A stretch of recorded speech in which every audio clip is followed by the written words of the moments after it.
All right, so now we've finished the upper extremity portion of the MSK exam, and now we'll move to the neck and back portions of it. Now, you'll notice that we're both standing, and that's important to do so if the patient is able to stand. And if not, you should just do what you can, the best you can, with the patient sitting or lying back. But in this case, what we want to do is assess the back and the neck with the patient standing. First thing you should do is just look at the patient's posture and the position of the head on the shoulders and stuff. So to show you that, just looking at the patient, position of the head on the neck, if it's too far forward or if it's approximately above the shoulders. You can also identify in the neck the C7 vertebrae, which should be protruding just slightly, and you should be able to see that. And then, if you could turn to your left again, you'll just examine the linearity of the back to see whether or not its curvature is appropriate. Okay, so this is the upper back. And then if you could lift up on your shirt, just to look at the lower back. We're just examining that same idea, the linearity, whether or not its curvature is appropriate. The next thing we're doing is palpating the structures of the back. So starting in the neck, we want to feel just above the vertebrae themselves. And you're noting for any tenderness, any nodules that you may feel here. Okay. You also want to feel the muscles that are just beside the vertebrae themselves in the neck. Okay, then moving to the back, doing the same thing. You're noting any areas of tenderness along the vertebrae themselves. And then also the strap muscles that lie beside the vertebrae. Then moving to the lower back, the lumbar vertebrae, you then feel along them just to the sacrum itself. And then also the muscles that align it. Noting any tenderness, asking the patient if it is uncomfortable at all. Okay, so once you've fully palpated the back, you then want to assess full range of motion. And to do this, you as an examiner are really important in this process because as the patient is moving throughout all of these ranges of motion, it's easy for them to fall if they have poor balance or anything like that. So just make sure that you are assisting them in completing these movements. Okay, so to demonstrate the full ranges of motion, what we'll first do is flexion and extension. So what I'm going to do as the examiner is place my hand on the small of the back and allow, if you could just lean back. This is full extension. Okay, could you bend down and touch your toes? This is full flexion, and I'm just placing my hand on the shoulder to be able to catch the patient if they become off balance.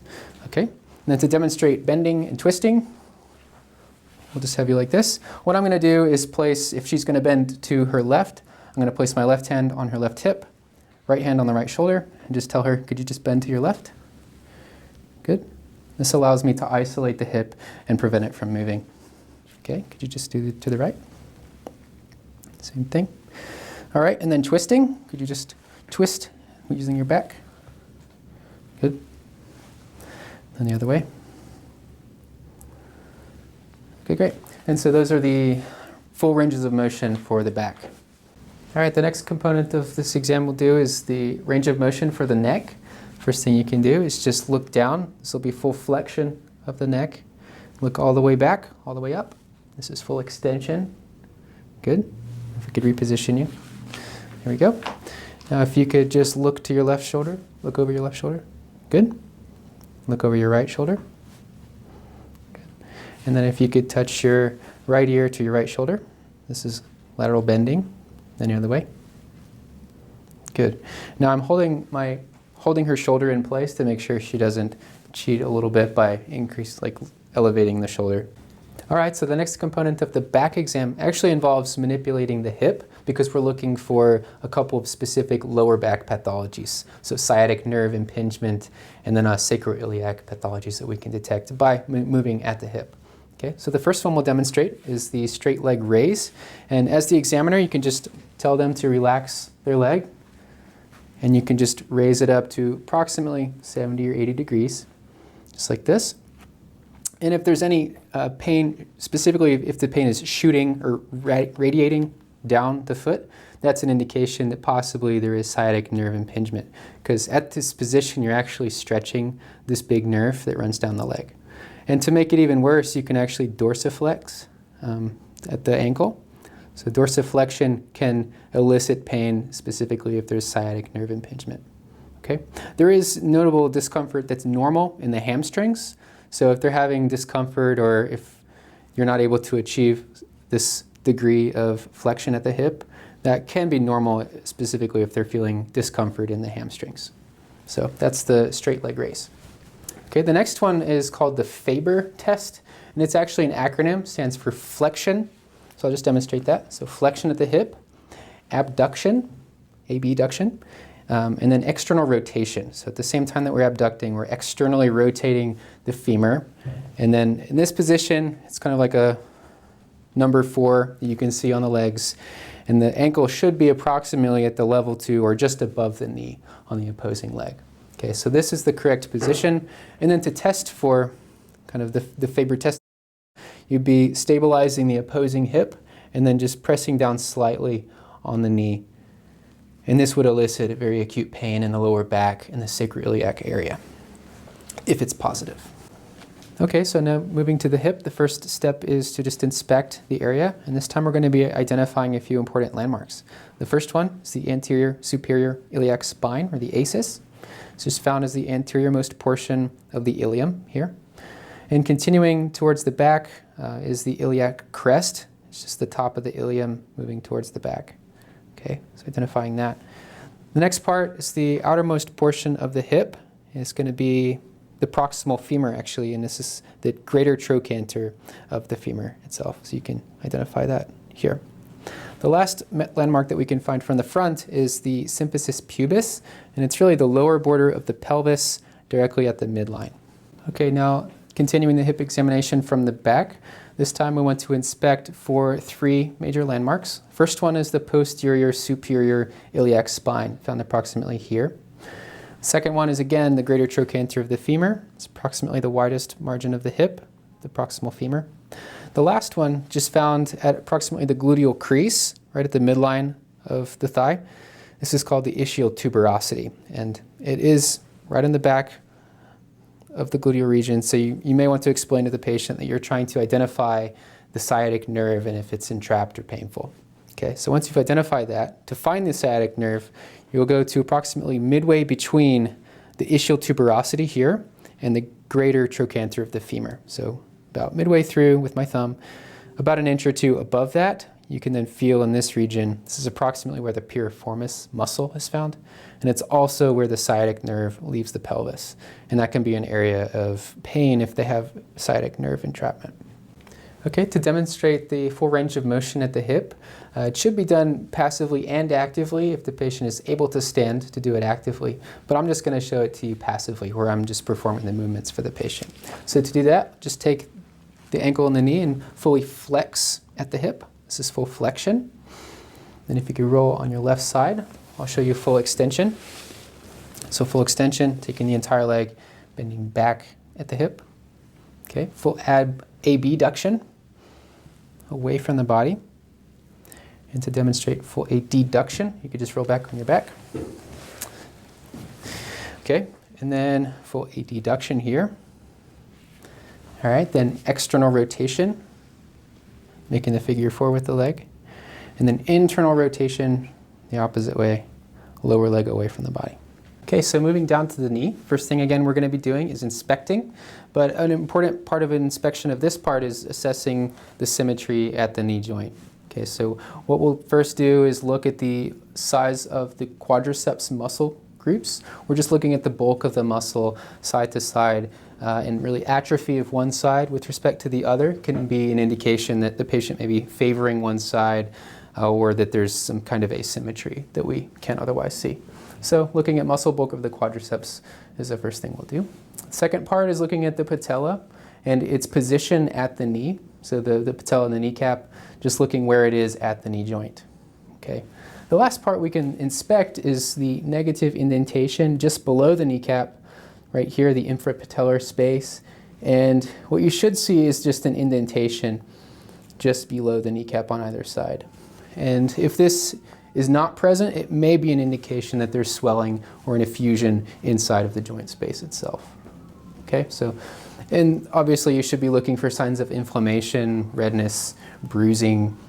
You can also assess temperature using the back of your hand again, but these are parts of all of the MSK exam. Okay, so then moving to palpation of the knee joint, what we can now do is identify some of the major landmarks in it. So the first one I'll do is the adductor tuberosity here. The adductor tuberosity is found on the medial patella, just at the very distal end, right before you get to the joint space. So you can feel that. It's pretty obvious to feel right there. And it can become tender if the adductor muscles are strained or if there's any problem on the inside of the leg space here. Okay. The next part, just distal to it, right at the joint space, at the medial side, is the medial collateral ligament. And this can become damaged as well. So you can feel on top of that for any tenderness that may be present. And then below that, this is actually the pes anserinus tendon. The bursa just beneath it can become inflamed and also tender. So just feel right at the proximal tibia just after you feel the joint space itself. Okay, then moving towards the midline, this is the tibial tuberosity. Okay, so this is right where the infrapatellar ligament attaches at the tibia. So you can feel that.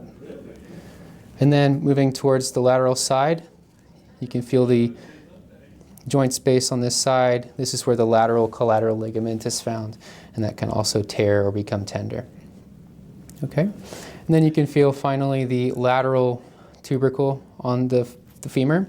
This can become tender if you have things like IT band syndrome. Okay, so now that we're done with inspection and palpation, we'll move to range of motion.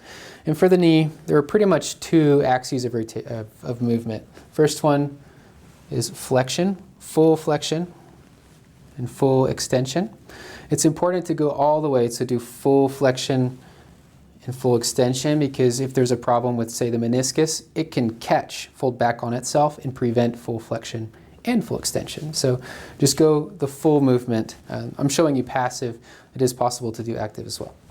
Okay, the next axis of movement is actually rotation of the femur with respect to the tibia. And to perform this, it really can be only done passively. What I'm doing is cupping the heel with my right hand, and you can actually steer at the knee, and you should be able to see the tibia move with respect to the femur. Okay, so what I'll do is simulate internal rotation of the tibia with respect to the femur, and then lastly an external rotation of the tibia with respect to the femur. Okay, so these are two additional movements that can occur normally. All right, the next portion of the exam we'll do is specific or special tests to assess the knee. The first one I'll show you is the McMurray sign. And this is, again, to look for a meniscus tear, either a medial or a lateral meniscus tear. So to do this, we're going to do full extension and full flexion, but this time I'm going to do 3 different times. The first one is just straight down the middle with the foot facing directly forward. The second one is internally rotate the tibia with respect to the femur. Again, full flexion and full extension. And then lastly, externally rotate the tibia. Again, do full flexion and extension. Now, those are the movements. What you should be feeling for is, again, in addition to noting for any locking or any inability to fully flex or extend, you should be feeling with your other hand the joint space, both the inside and the outside, to feel for the medial meniscus on the inside and the lateral meniscus on the outside. Okay, so to do those 3 movements, cupping on the inside. So full flexion, full extension, while feeling these 2 places. Internally rotate the tibia and externally rotate the tibia. Okay. And if it's positive, I would feel an abrupt popping or clicking as the meniscus repositions throughout that movement. Now there are 2 more special tests that we're going to be doing, assessing the anterior cruciate ligament, the ACL, and the posterior cruciate ligament, or the PCL. To do this, the first one is called the anterior and posterior drawer test. To do this, we'll have the knee flexed at approximately 90 degrees. And to test the ACL, we're going to pull the leg forward like this. You can also hold it using both hands. And if you can't get enough traction or force with it, you can actually use your forearm and pull forward. All these are acceptable ways of doing the anterior drawer test. Okay? The posterior drawer test is the exact same position, just pushing the other way. All right, so there's one additional test to assess the ACL, or the anterior cruciate ligament, if it's torn. It's called the Lachman Test. Now to do this, all you need to do is just externally rotate the whole leg and bend it slightly, approximately 20 to 30 degrees, and then you're just simulating that same motion, anterior motion of the tibia while stabilizing the femur. So just doing it like this. And if it is positive, you'll see, again, that excess movement of the tibia on the femur. So now we're going to just do a couple of specific tests to examine the patella itself. So there's a couple of them. Well, the first one examining the condylar surface of the patella inside of the knee space. This is called the Patellofemoral groove test. Now to complete this test, all you need to do is compress the patella into the trochlear groove using your thumb and index finger. And then you can just ask the patient to flex their quadriceps muscles, or ask them to extend at the knee. Cool. And what this is doing is I'm compressing the patella into the trochlear groove, and when they flex the quadriceps, it causes the patella to move up. And if this test is positive, you'll feel what's called a crepitus. It's basically vibration at the condylar surface that indicates that there's degeneration of that condylar surface. Okay? So the next couple of tests are all redundant, so they're all testing for fluid inside of the joint space, or an effusion. The first one can assess minor effusions. It's called the Bulge Sign. To do this, all you need to do is what's called milk all the fluid from the upper part of the knee down into the infrapatellar space. Okay, and then you would then push on one side of the infrapatellar ligament, and if it's positive, you would see a bulge on the contralateral side of the infrapatellar space. Okay, so that's just the bulge sign. Pushing down with one hand and then using your thumb just to push fluid across to the other side. Okay, bulge sign. And then the balloon sign is a very similar concept, but in this case what you're doing is you're feeling with thumb and index finger in that same area, the infrapatellar tendon on either side of it, and then you're pushing down with your other arm. And you should be able to feel, if it's positive, your fingers widening and pushing away from where they were located. Okay, so they're ballooning out if there is major effusion present in this case. Okay, the last sign is, again, redundant, but what you'll do is push towards the patella on either side of the joint. So push like this. And then with one finger, you should just be able to push down on the patella. And if this test is positive, you should feel excess movement on the patella, sort of pushing the patella down into the joint space, almost floating up as fluid is accumulating beneath it. Okay, so those are the three redundant tests to look for an effusion of the knee. Okay, so now that we're done with the knee, we'll move down to the ankle. First thing we'll do is inspect. What we're doing is just inspecting first the symmetry of the calf muscles. So just looking at muscle bulk and that they're the same side to side. Second thing we'll do at the ankle is we're looking at a couple of bony landmarks. First one here is the medial malleolus, and then also the lateral malleolus. I'll show you on this ankle. And lastly, as always, we're looking for signs of inflammation, swelling, warmth, tenderness, that sort of thing. Okay, so the palpation, we'll then just be feeling along this, the same landmarks, sorry. And then also we're going to be feeling the insertion of the Achilles tendon on the calcaneus here. So this can become tender if it is inflamed, so we're just going to want to assess behind that. There's also a bursa just immediately behind the Achilles tendon in this area. So you check both of those. You can also check it all the way up into the belly of the gastrocnemius here. So now that we're done with the inspection and palpation, we can do range of motion. Now, unlike the other joints that we've assessed, this has a very specific naming strategy for the range of motion. First one here I'll show you is dorsiflexion, toes going up. Next one is plantar flexion. And then inversion, and then eversion at the ankle. Okay? There are a couple other joints within the foot that I'll show you. First one is the subtalar joint. And to isolate that, it's helpful to grasp the heel of the foot, then also grasp just at this bony prominence, the cuneiform bone. And then you can twist it side to side to invert and evert the foot while isolating the subtalar joint. Okay, the last joint we'll look at for range of motion is the transverse Subtalar Joint. So to do this, what we'll do is stabilize just above the cuneiform bone, stabilize the toes, and then you can twist again, inverting and everting right along that plane. Last thing you'll do is you can just do this actively. Have the patient lift up their toes, push their toes down.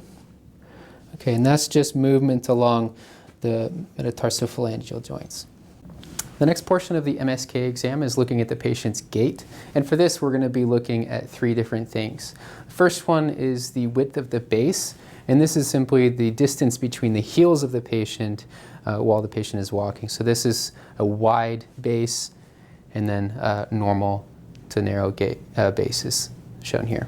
Okay, the next part is the degree of flexion at the knee while walking, and you should note that it's normal to see slight flexion throughout all phases of a normal gait. The one exception to that is at late swing, right in the transition to stance phase, shown here. So the last thing we're going to be looking at is the degree of movement in the hips. And to do this, you should have the patient pull up on their shirt or gown so that you can see the hips while the patient is walking. And then just have them walk towards you, and you should be able to see normal abduction and adduction of the hips when the patient is walking.